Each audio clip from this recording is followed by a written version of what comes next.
शरद पवारांचा मार्कडवाडीमधील ग्रामस्थांसोबत संवाद। बॅलेटवरती मतदानासाठी आंदोलन करणारं मार्कडवाडी हे देशातलं पहिलं गाव। मी राजीनामा देतो, उत्तमराव जानकर यांचा पुनरुच्चार। बॅलेट पेपरवरती मतदान घ्या, निवडणूक आयोगानं ऐकलं नाही तर सुप्रीम कोर्टामध्ये जाऊ, उत्तमराव जानकर यांचं वक्तव्य। मार्कडवाडीमध्ये देवेंद्र फडणवीसांच्या अभिनंदनाच्या बॅनरच्या शेजारी लागले ईव्हीएम हटाव देश बचावचे बॅनर। बॅनरवरून भाजप आणि महाविकास आघाडीचे कार्यकर्ते आमने सामने। मार्कडवाडी हे गाव शरद पवार किंवा उत्तमराव जानकर यांची मक्तेदारी नाही। पवारांनी उगाचच भ्रम पसरवून ईव्हीएमवरती खापर फोडू नये। मतांची आकडेवारी ट्विट करत भाजपचे प्रदेशाध्यक्ष बावनकुळेंचं पवारांना प्रत्युत्तर। रयत शिक्षण संस्थेची घटना बदलून 1000 कोटी रुपये शरद पवारांनी परस्पर सुप्रिया सुळेंच्या नावाने वळते केले। शिंदेंच्या शिवसेनेचे आमदार महेश शिंदे यांचा शरद पवारांवरती गंभीर आरोप। राहुल नार्वेकरांची विधानसभा अध्यक्षपदी बिनविरोध निवड। उद्या पार पडणार अध्यक्षपदाच्या निवडीची प्रक्रिया।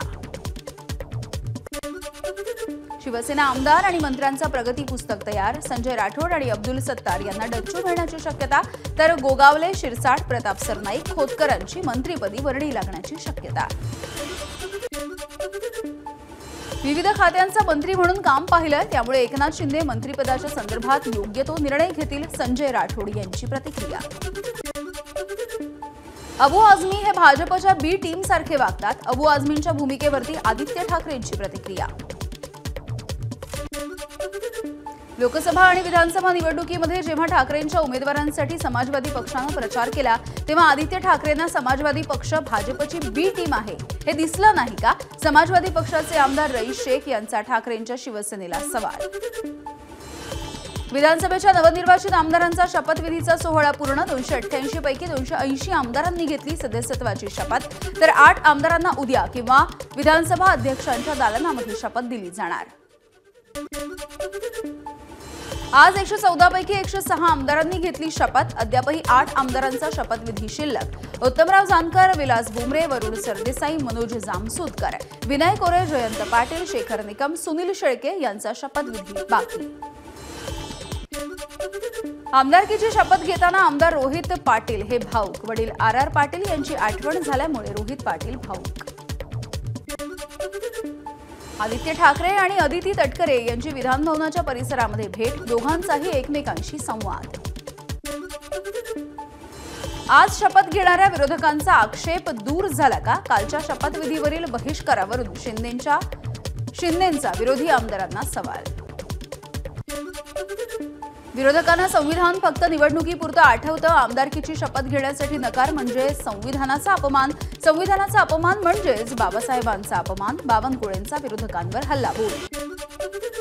महाविकास आघाडीच्या नेत्यांनी घेतली मुख्यमंत्री फडणवीसांची भेट। विधानसभा उपाध्यक्षपद आणि विरोधी पक्षनेतेपद महाविकास आघाडीला मिळण्याच्या संदर्भात ठेवण्यात आलाय प्रस्ताव, तर सत्ताधारी सकारात्मक असून या संदर्भामध्ये विचार करू, फडणवीसांचं वक्तव्य। राज्य चालवण्यासाठी विरोधक सुद्धा महत्त्वाचे, त्यामुळे विरोधी पक्षनेते पदाची महाविकास आघाडीने मागणी केली। भास्कर जाधव यांची प्रतिक्रिया। विधानसभा अध्यक्ष निवडीच्या नंतर या संदर्भामधला निर्णय होईल, भास्कर जाधव यांची माहिती। विरोधी पक्षनेता कोण असेल या संदर्भामध्ये विधानसभा अध्यक्षांचा अधिकार असतो। माझ्याकडे गोष्टी आल्या की विचार करून निर्णय घेईन, राहुल नार्वेकरांची प्रतिक्रिया। पंकजा मुंडेंनी मुख्यमंत्री फडणवीसांची घेतली भेट। मराठवाड्यामधील दुष्काळ आणि बेरोजगारीच्या प्रश्नावरती दोघांमध्ये चर्चा। मुख्यमंत्रीपदी विराजमान झालेल्या फडणवीसांचं पंकजा मुंडेंनी केलं अभिनंदन। घाटकोपरमधील मनसे कार्यकर्त्यांचा ठाकरेंच्या शिवसेनेमध्ये पक्षप्रवेश। उद्धव ठाकरे यांच्या उपस्थितीमध्ये पक्षप्रवेश। पक्ष स्थापन केल्याच्या नंतर हेतू आणि दिशा लागते। उद्धव ठाकरेंची नाव न घेता मनसेवरती टीका। कार्यकर्ते मरमर मेहनत करतात, पण याला अर्थ नसल्याचं सुद्धा ठाकरेंचं वक्तव्य। राज ठाकरेंची विधानसभा निवडणुकीमध्ये हवा गेली। केंद्रीय मंत्री रामदास आठवले यांनी घेतली राज ठाकरे यांची फिरकी, तर महायुतीमध्ये मी असताना राज ठाकरेंची काय गरज? आठवलेंचा सवाल। मुंबई महापालिकेसाठी उद्धव ठाकरेंनी कंबर कसली। पराभव ज्यांच्या जिव्हारी लागतो तेच इतिहास घडवू शकतात। मनसे कार्यकर्त्यांच्या पक्षप्रवेशाच्या वेळेला उद्धव ठाकरेंचं वक्तव्य। सदाभाऊ खोत आणि गोपीचंद पडळकर यांच्या ईव्हीएमच्या समर्थनार्थ आंदोलन, विधान भवनाच्या पायऱ्यांवरती ईव्हीएम मशीन हातात घेऊन जोरदार घोषणाबाजी। उत्तर प्रदेश सरकारकडून मुख्यमंत्री देवेंद्र फडणवीस आणि राज्यपाल सीपी राधाकृष्णन यांना कुंभ मेळाव्याचं निमंत्रण। उत्तर प्रदेशचे उपमुख्यमंत्री ब्रजेश पाठक यांनी मुख्यमंत्र्यांची भेट घेऊन दिलं निमंत्रण। बारामती नगरपालिकेचे माजी ज्येष्ठ नगरसेवक अशोक देशमुख यांचं काल हृदयविकाराच्या झटक्यानं निधन। उपमुख्यमंत्री अजित पवार यांनी घेतली देशमुख कुटुंबियांची सांत्वनपर भेट। निवडणुकीमध्ये प्रामाणिकपणे काम केलं हे सिद्ध करण्यासाठी ठाकरेंच्या शिवसैनिकांनी घेतली शपथ। रत्नागिरीमधल्या पीर बाबर शेखच्या दर्ग्यामध्ये जाऊन घेतली शपथ। विनायक राऊत यांच्या समोर खडाजंगी झाली होती, त्यामुळे शपथ घेतल्याची माहिती। उद्या होणाऱ्या एकीकरण समितीच्या महामेळाव्यावरती कर्नाटक सरकारची बंदी, कायदा सुव्यवस्थेचं कारण देत यंदा संमेलनाला नाकारली परवानगी। महाराष्ट्र एकीकरण समिती महामेळावा घेण्याची शक्यता असलेल्या 5 ठिकाणी बेळगाव शहर पोलीस आयुक्तांकडून जमावबंदीचा आदेश। मात्र कोणत्याही परिस्थितीमध्ये महामेळावा घेणारच, महाराष्ट्र एकीकरण समितीचे कार्याध्यक्ष माजी आमदार मनोहर किणेकर यांचा निर्धार। सीमा भागामधील प्रश्न मिटू नयेत ही काँग्रेसची पहिल्यापासूनची भूमिका।